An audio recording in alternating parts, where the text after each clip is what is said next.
Chapter 24, The Escape. The short winter day was nearly ended. The streets were deserted, save for a few random stragglers, and these hurried straight along with the intent look of people who were only anxious to accomplish their errands as quickly as possible, and then snugly house themselves from the rising wind and the gathering twilight. They looked neither to the right nor to the left. They paid no attention to our party. They did not even seem to see them. Edward VI wondered if the spectacle of a king on his way to jail had ever encountered such marvelous indifference before. By and by the constable arrived at the deserted market square and proceeded to cross it. When he had reached the middle of it, Hendon laid his hand upon his arm and said in a low voice, "Bide a moment, good sir. There is none in hearing, and I would say a word to thee." "My duty forbids it, sir. Prithee hinder me not. The night comes on." "Stay, nevertheless, for the matter concerns thee nearly. Turn thy back a moment, and seem not to see. Let this poor lad escape." "This to me, sir? I arrest thee." "Nay, be not too hasty. See thou be careful, and commit no foolish error." Then he shut his voice down to a whisper, and said in the man's ear, "The pig thou hast purchased for 8 pence may cost thee thy neck, man."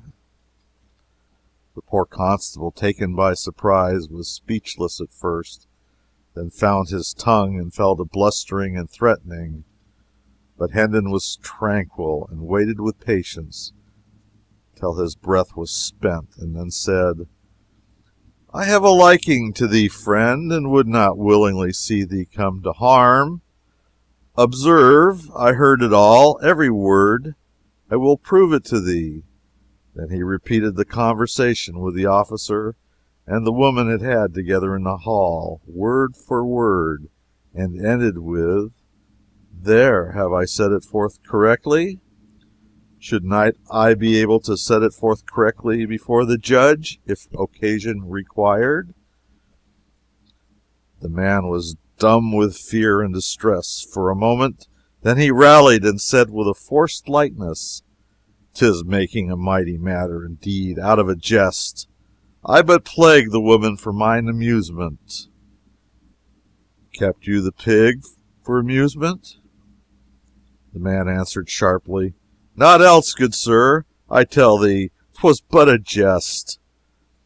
"I do begin to believe thee," said Hendon, with a perplexing mixture of mockery and half conviction in his tone. "But tarry thou here a moment, whilst I run and seek his worship." For Nathus, he being a man experienced in law, in jests, he was moving away, still talking, and the constable hesitated, fidgeted, spat out an oath or two, then cried out, "Hold, hold, good sir, prithee wait a little. The judge? Why, man, he hath no more sympathy with a jest than hath a dead corpse. Come, and we will speak further of this. Odds body, I seem to be an evil case, and all for an innocent and thoughtless pleasantry.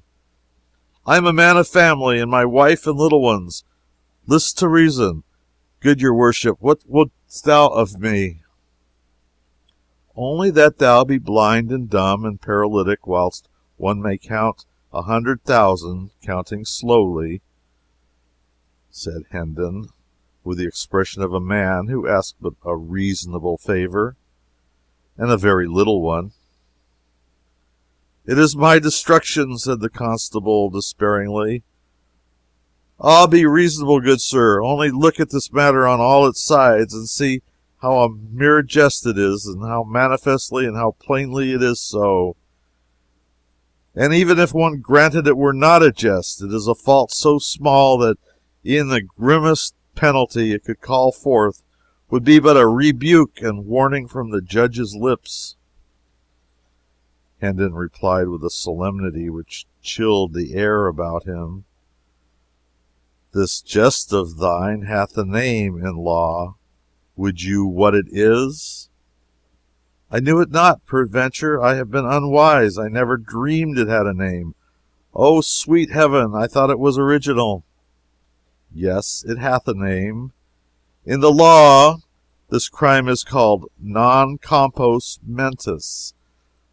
Lax talionis sic transit gloria mundi. Oh, my God, and the penalty is death. God be merciful to me, a sinner. By advantage taken of one in fault and in dire peril, in thy mercy thou hast seized goods worth more than 13 pence a penny, paying but a trifle for the same, and this, in the eye of the law, is constructive barratry, misprision of treason, malfeasance in office, ad hominem expurgus, and statute quo, and the penalty is death by the halter, without ransom, commutation, or benefit of clergy. Bear me up, sweet sir, my legs do fail me.